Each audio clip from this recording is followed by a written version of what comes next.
धनौती गांव। यहाँ गिनती के कुछ 100 लोग ही रहते हैं, शहर से लगभग 300 किलोमीटर दूर। सुबह से ही हल्की हल्की बारिश लगातार हो रही है और इसी बारिश के बीच 3 दोस्त हरी की चाय की दुकान पर बैठकर बातें कर रहे हैं। इस मार्च के ठंडी मौसम में बारिश की क्या जरूरत है भला, समझ नहीं आता। गर्मियों में जब हम पिघल रहे होते हैं तब तो ये बारिश आती नहीं, जब जरूरत होती है तब कुछ भी काम नहीं आता। अरे इसमें बुरा क्या है?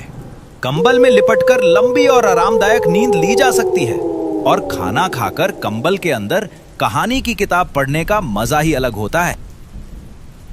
बस कर, तेरी तो नींद ही नींद है।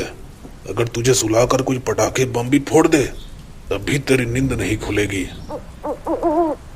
मुझे नींद बहुत पसंद है और समझ ले, जो नींद से प्यार करता है उसकी जिंदगी की आधी समस्याएं खत्म हो जाती हैं। अरे विनय, तुझे क्या हुआ? कुछ बोल ही नहीं रहा, क्या सोच रहा है? मैं सोच रहा हूँ कि सर्दियों में सबसे ज़्यादा मज़ा चाय पीने वालों को आता है। जिसने चाय पीने की शुरुआत की थी उससे बड़ा खाने पीने का शौकीन कोई नहीं होगा। क्या शानदार आइडिया था उसका। मेरी किस्मत देखो, मुझे 2 दोस्त मिले हैं। एक कुंभकर्ण का वंश है जिसे बस नींद से प्यार है, और दूसरा चाय का दीवाना। एक का दिन नींद से शुरू और नींद पर ही खत्म होता है, और दूसरे का दिन चाय से शुरू होकर चाय पर ही खत्म हो जाता है। तुम दोनों से कुछ होने वाला है? जिंदगी में कोई मजा ही नहीं है तुम्हारे। हिट। लगता है तेरे दिमाग में कोई प्लान चल रहा है। अब सीधा बता, क्या कहना चाहता है? अच्छा तो सुनो, इस ठंडी रात में नाव लेकर मछली पकड़ने चले क्या? कैसा रहेगा? बहुत बुरा आइडिया है। इतनी ठंड, ऊपर से बारिश। अगर मुझे बुखार या सर्दी हो गई तो पिताजी मुझे बहुत मारेंगे, और अगर कुछ और हो गया, नहीं, मुझे भूतों से बहुत डर लगता है। जब बिल्कुल, कितना डरपोक है रे तू। हम लोग साथ रहेंगे तो फिर क्या डर रहा है? तो क्या तू चल रहा है विनय? सिर्फ मैं क्यों, ये ललित भी जाएगा।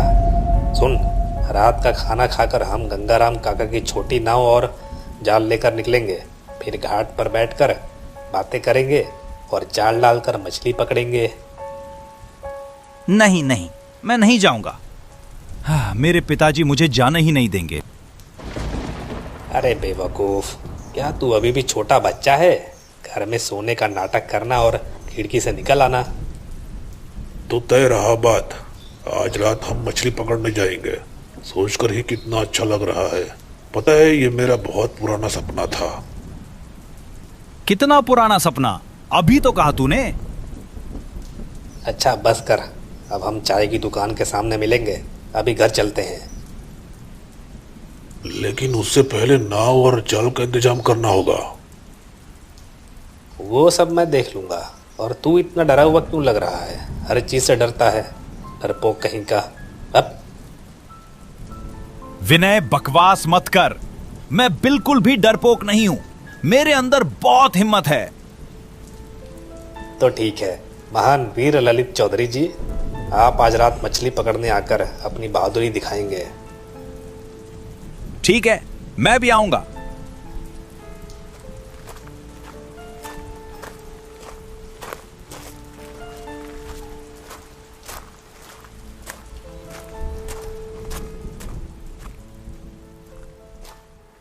विनय गंगाराम मछुआरे के घर चला गया। गंगाराम बूढ़ा आदमी है। वो शाम के वक्त एक छोटी सी मचान में अकेला रहता है। कौन है इतनी रात में? अरे छोटे बाबू, आप इतनी रात को मेरी इस छोटी सी झोपड़ी में कैसे? कुछ खास नहीं, आज रात मुझे आपकी नाव और मछली पकड़ने का जाल चाहिए। हम दोस्त मिलकर नदी के घाट पर पूरी रात मछली पकड़ेंगे। दे दीजिए ना काका, मैं आपको 300 रुपए दूंगा। चलेगा ना? क्या कह रहे हो छोटे बाबू? रात में मछली पकड़ने जाओगे? ये बिल्कुल आसान काम नहीं है। तुम लोग दिन में मेरे साथ चलो। नहीं, हम रात में ही जाएंगे और आज ही जाएंगे। मैंने दोस्तों से वादा किया है।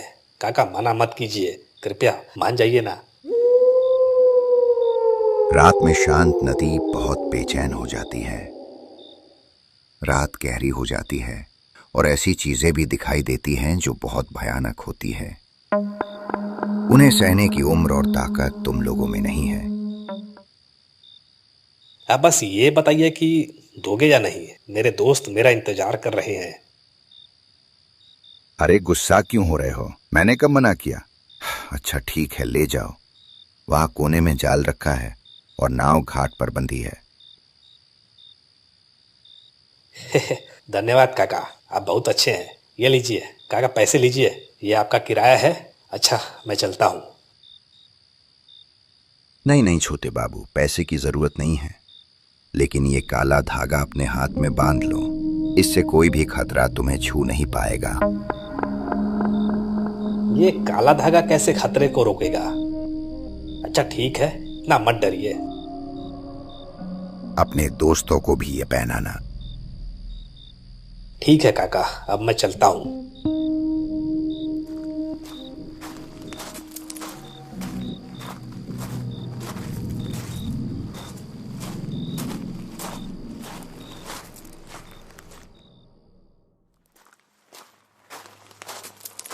विनय जाल लेकर चाय की दुकान के सामने आया और देखा कि सार्थक एक बैग लेकर खड़ा है। विनय को आते देख सार्थक बोला, अब आ रहा है तू? कब से इंतजार कर रहा हूँ। लगा था तू ऐसे ही बोलकर नहीं आएगा। अरे सुन, विनय चौधरी अपनी बात का पक्का है, लेकिन तेरे हाथ में इतना बड़ा बैग क्यों है? अरे भाई, पूरी रात मेहनत से मछली पकड़ेंगे तो भूख भी लगेगी ना। खाने का सामान लाया हूँ, एक छोटा सा दावत भी हो जाएगा। ठीक कहा तूने, लेकिन ललित कहाँ है? अगर वो नहीं आया तो मैं कल से उससे बात नहीं करूंगा, बता दे रहा हूं। तभी बात करते करते ललित वहां आ गया। ललित के चेहरे पर डर साफ दिख रहा था।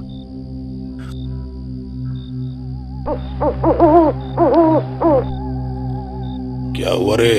तू तो बहुत बहादुर बन रहा था, जल्दी आ। अरे विनय, तेरे हाथ में ये काला धागा क्या है? क्यों पहना है? गंगाराम काका ने दिया है, सुबह तक इसे हाथ में रखना होगा। मैंने उनसे वादा किया है, उन्होंने तुम लोगों के लिए भी दिया है। लोगे क्या? अगर इससे खतरा रुक जाता तो दुनिया में कोई मुसीबत ही नहीं होता। ये सब लोगों का अंधविश्वास है। जो भी हो मुझे भी दे दे विनय, मैं पहन लेता हूं। सार्थक पहन ले तू भी।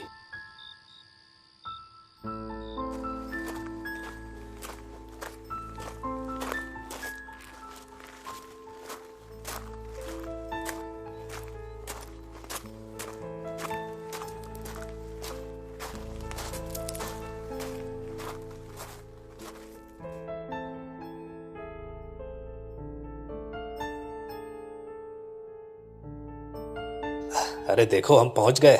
देखो वो रही गंगाराम काका की नाव। चारों तरफ घना अंधेरा था। नदी के पानी की आवाज गूंज रही थी। पूरा माहौल बहुत शांत लग रहा था।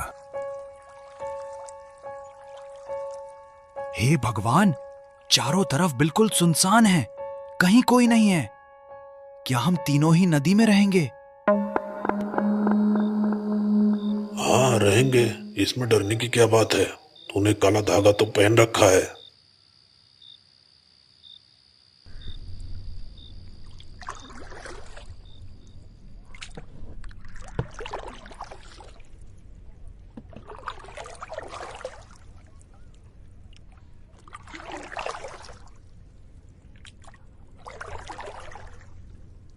विनय नाव चला रहा था, ललित बैठा हुआ था और सार्थक नदी में जाल डाल रहा था।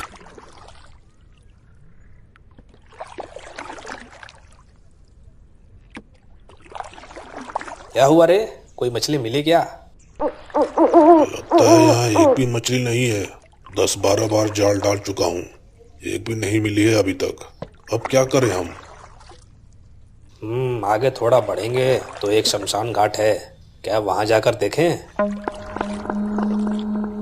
नहीं, बिल्कुल नहीं। उस जगह के बारे में बहुत बातें सुनी हैं। वहां मत जाओ, प्लीज मत जाओ। मछली इतनी जरूरी भी नहीं है। आज रहने देते हैं, घर चलते हैं। अरे चुप कर, बाद में बोलेगा कि मुझे मछली पकड़ना नहीं आता। देख लेना, सबसे बड़ी मछली मैं ही पकड़ कर दिखाऊंगा। विनय, चल उसी चले हुए शमशान घाट की तरफ चलते हैं। मत जाओ, चलो घर वापस चलते हैं। अरे डर क्यों रहा है, हम लोग साथ हैं ना, चल कुछ नहीं होगा। वे तीनों शमशान घाट की तरफ बढ़ने लगे। उस जगह से जुड़ी बहुत सारी डरावनी कहानियां थीं, लेकिन उन्होंने अपने डर को नजरअंदाज किया और आगे बढ़ते गए। चारों तरफ सियारों की डरावनी आवाज गूंज रही थी। अंधेरा और सन्नाटा माहौल को और भी खौफनाक बना रहा था।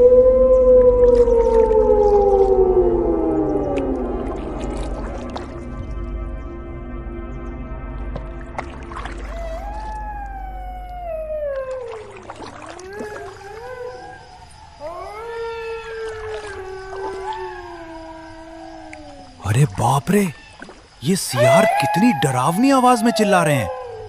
मैंने पहले ही कहा था कि यहां मत आना। तुम लोगों ने मेरी एक नहीं सुनी।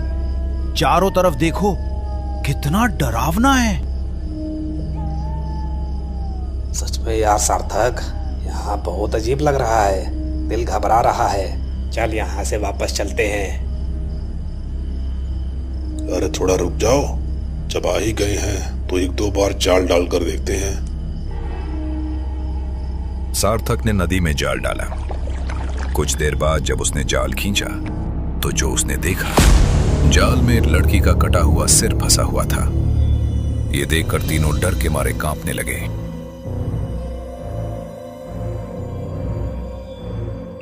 ये क्या है, कितना डरावना है। फेंक दे, जल्दी फेंक दे इसे। यहां से भाग, जल्दी भाग।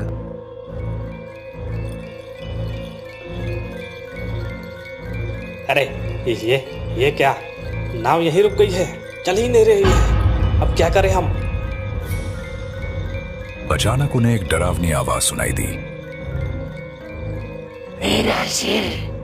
मेरा सिर मुझे वापस दे, मैं कह रही हूँ मुझे वापस दे,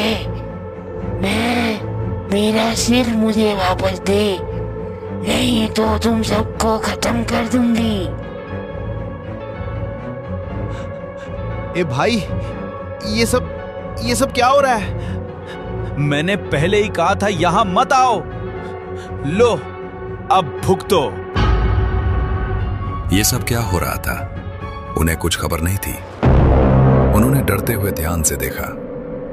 नदी के किनारे एक लड़की खड़ी थी, सफेद साड़ी में। लेकिन सबसे डरावनी बात यह थी कि उस लड़की का सिर नहीं था। ये देखते ही तीनों ने तुरंत नदी में छलांग लगा दी और तैरकर पार जाने लगे। तभी फिर वही आवाज सुनाई दी।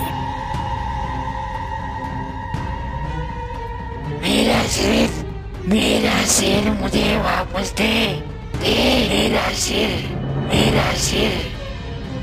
सिर मुझे वापस दे, मैं कह रही हूँ मुझे वापस दे।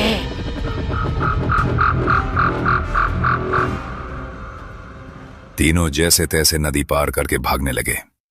भागते भागते उन्होंने देखा कि सामने एक घर में रोशनी जल रही है। घर देखकर उन्हें थोड़ी हिम्मत मिली। डरते डरते उन्होंने दरवाजा खटखटाया। कौन हो तुम लोग?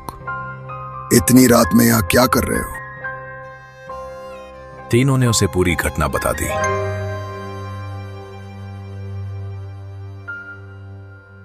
आओ, अंदर आओ। उस आदमी ने उन्हें अंदर बुलाया और बोला,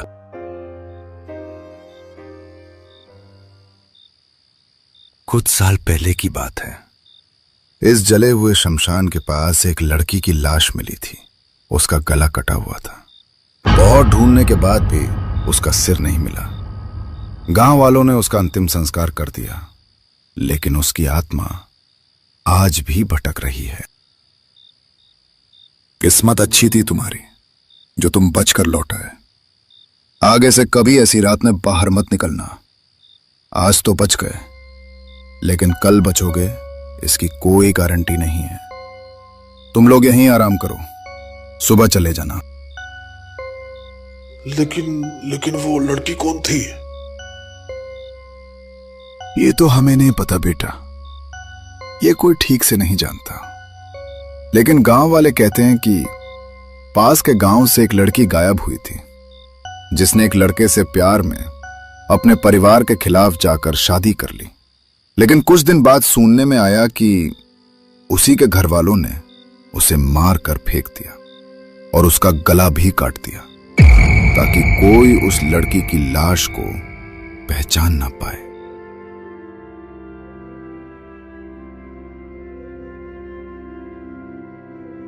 हालांकि गांव वालों को सिर्फ उसका शरीर ही मिला था।